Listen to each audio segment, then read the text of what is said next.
Hi everyone, this is Jan, and I thought I'd hop on and show you how to make some of these cute little Christmas cards with your acrylic painting. These were done last year. One is just Let It Snow and Happy Holidays. I did these to put in my eBay store. And they're little, let's see, I think they're like a 4, let's see, I think they're like a 5x7. Okay, they're 5x7s. And they're really neat to send because they're thin enough to where you can go ahead and send them in the mail, and you can get little mailers for them that is the thicker cardboard so that they don't bend or anything or get messed up. We have a little snowman, and then I have a little floral here that was done in one stroke last year. But what I wanted to show you today is, let me move these, and I promised I would show you about doing your color book painting using acrylics. And I have the poinsettia that I did in oils for you a few days ago. And I have a lot of you that do the one stroke. And you might want to learn how you can do that using your acrylics. And again, it's just a little stress-free type of painting that you can do.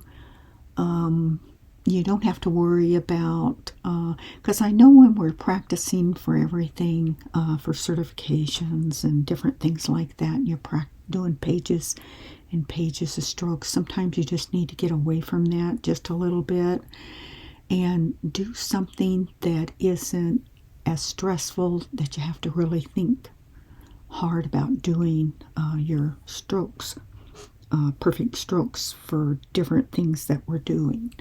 I know I needed that when I was doing my certifications.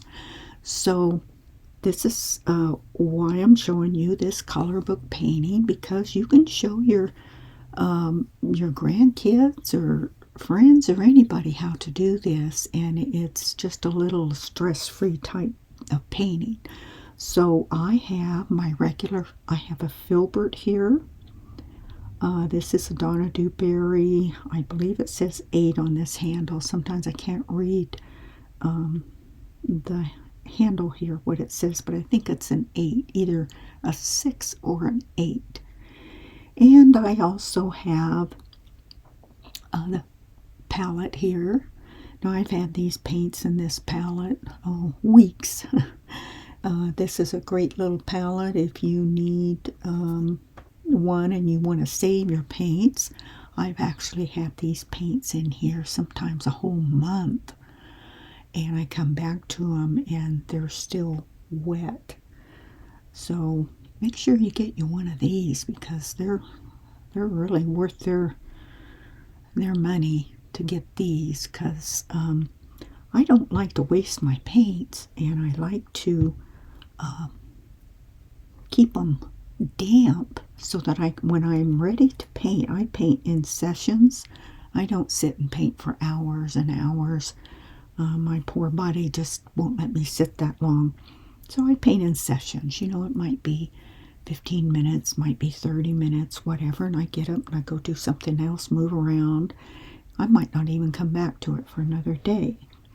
So that's why I like this palette here, because when I'm ready to sit down and paint for 10 or 15 minutes, then I have that option, and I don't have to get my paints back out. I kind of keep a running palette here of different colors here that I use, pinks and greens and your yellows, some violets. That way when I'm painting, I've got the colors right here. I don't have to get out other colors. So the first thing we want to do naturally is blot our brush in water and blot it on a paper towel. And then when we pick up our color, in the oil painting session, talked about light, medium, and dark colors. Now, I've already done the leaves and different things under here, and I started on the petals. And as you can see, I have 3 different pinks here, and that's what you need to do this method. It's just 3 different colors, light, medium, and a darker color. That's all you need to do this method of painting. And you need some floating medium, and my floating medium is right here. Okay, floating medium just helps your paint move a little better, especially when you're on a canvas board is pretty rough, so you need a little bit of medium on that. So in acrylics, I do it the opposite of what I do with oils. I start with my light color first, and then I go into the medium color, and then I go into the darker color. Now, if my light source is coming, I usually have it from the left side always. If you just do one way, then each time you do it, then it comes natural for you to do it that direction. So I'm going to pick up the light pink. I'm just picking up some on my brush. I'm going to come over here. My light will be along here. Medium tone will kind of be in the middle, and the darker tone will be over here. So we're just going to start blotting this in. Okay, pick up color, blot it in. Now when it gets dry like that, pick up a little bit of floating medium. Let the floating medium do the job for you. Pick up your next color. Okay, now we've got about maybe 5 minutes of blending time on this. Now, see how I'm walking this color over into the light? I'm lightly blending that edge because I don't want a hard edge on that. Hard edge means a straight line on it. You don't want that. Go into the dark color. Okay, kind of get your outline there.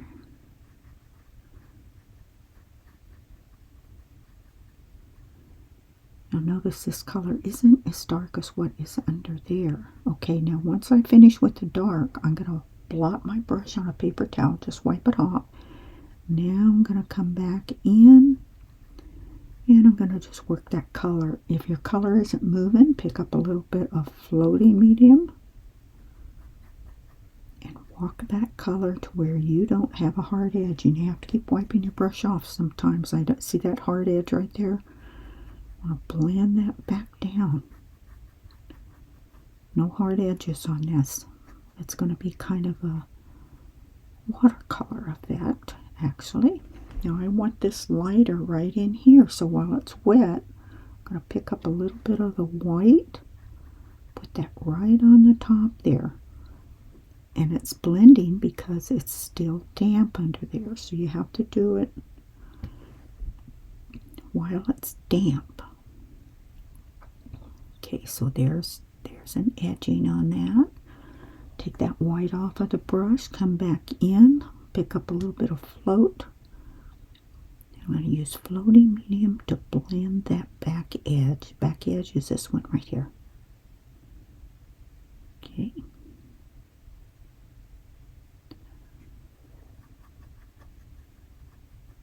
And chop blend it in. That's all you got to do. And that petal is finished. And then what you would do is just let that petal dry. Let's pick up some of the pink again. We're going to do this petal over here. So I'm going to do the lights first. Now see how dry I'm getting on the edges here. Pick up just a dab of, let's see, you can't see me doing that. Pick a dab of floating medium. Take that floating medium right along there. See, when it's not moving very well for you, I'm just going to do the lighter pink right on the top there. Then I'm going to go wipe my brush and then go right into the other pink. These are folk art colors. I think one's a bright pink and one's a baby pink. They work really well for this method of painting. See how dry that is right there. So I picked up a little floating medium. Let's pick up a little more paint.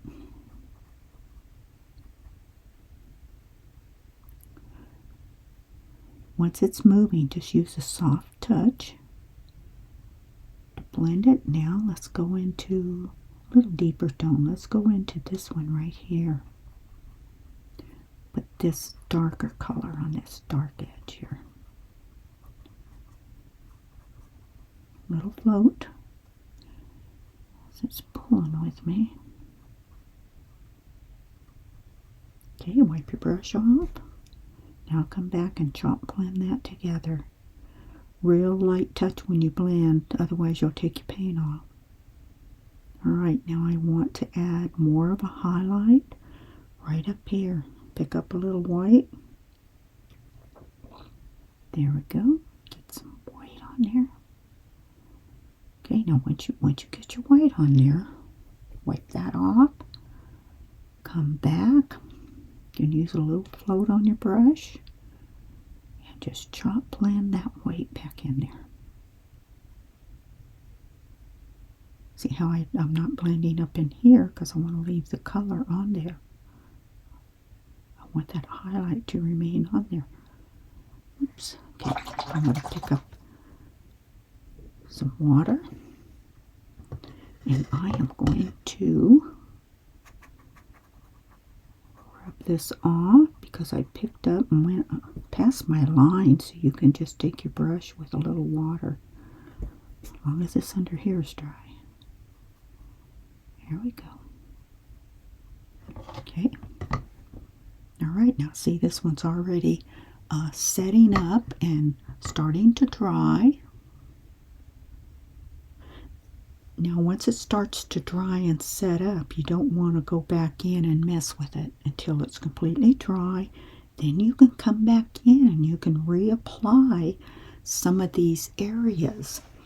But what I would do is I would put a coat of floating medium on, just a small little, let's say I want to re-highlight this right here. Put a little floating medium on your brush. Put that in the area that you want to re-highlight. Okay, so that it's damp. Then come back with a little bit of your white, and I'm talking a little bit, not much at all.